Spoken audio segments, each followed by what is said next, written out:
Hi, my name is Desiree and I'm one of the certified domestic violence advocates at Respond. In honor of October's Domestic Violence Awareness Month, I'm going to be sharing with you some myths about domestic violence that we hear commonly when we talk about this subject. So the first one that comes up a lot, especially with the clients that I meet for the first time, is domestic violence happens only in low-income families. So there definitely seems to be a stigma that comes with accessing services as a domestic violence survivor. The truth is that it doesn't matter what your socioeconomic status is. Domestic violence happens in all races, genders, religions, and gender expressions. It does not have a respect of persons. Domestic violence can be in any situation. So it's very important that when our families come in, that we let them know that they're not alone and that this can happen to anyone. The second one that I have is alcohol and drugs are causes of abuse. So one thing that comes up commonly with that is because of the alcohol, the substance abuse that's involved in these domestic violence relationships, a lot of times the victim feels like if only they were to get clean or to get help and services, that the domestic violence will end. What we do know is that that is not the case. Although drugs, alcohol can exacerbate an issue or lead to it being a lot more violent or having other factors, we do know that that is not the cause of abuse. What is power and control. So when our clients come in or call our hotline, the biggest thing that we let them know is that it's about power and control and it's not about the issue. So even if someone doesn't have a substance abuse issue, they can still be abusive.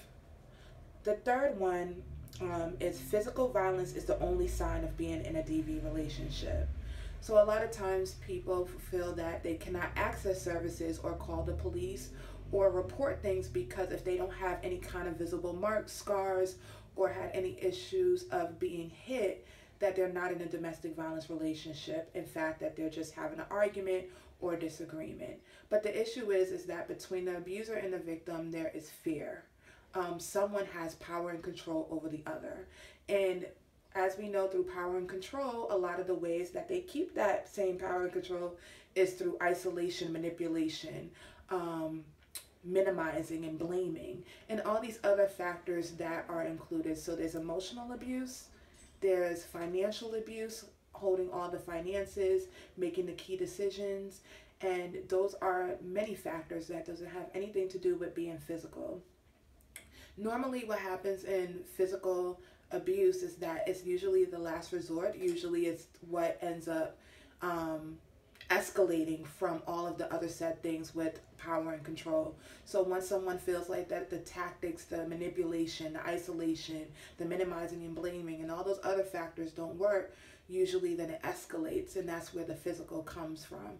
So you can be in a domestic violence relationship and still never have been hit before. But what our goal is to empower you and encourage you that even though you're in a domestic violence relationship and you have not been hit or abused in that way, that we want to get you to help as soon as possible because we don't want anything to escalate. So those are the few myths that I'm bringing forth to you guys. Like anything, Respond has a 24-hour hotline.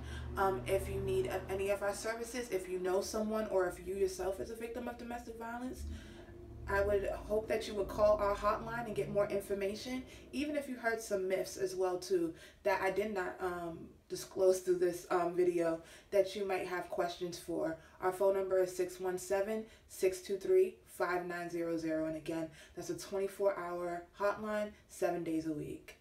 Thank you.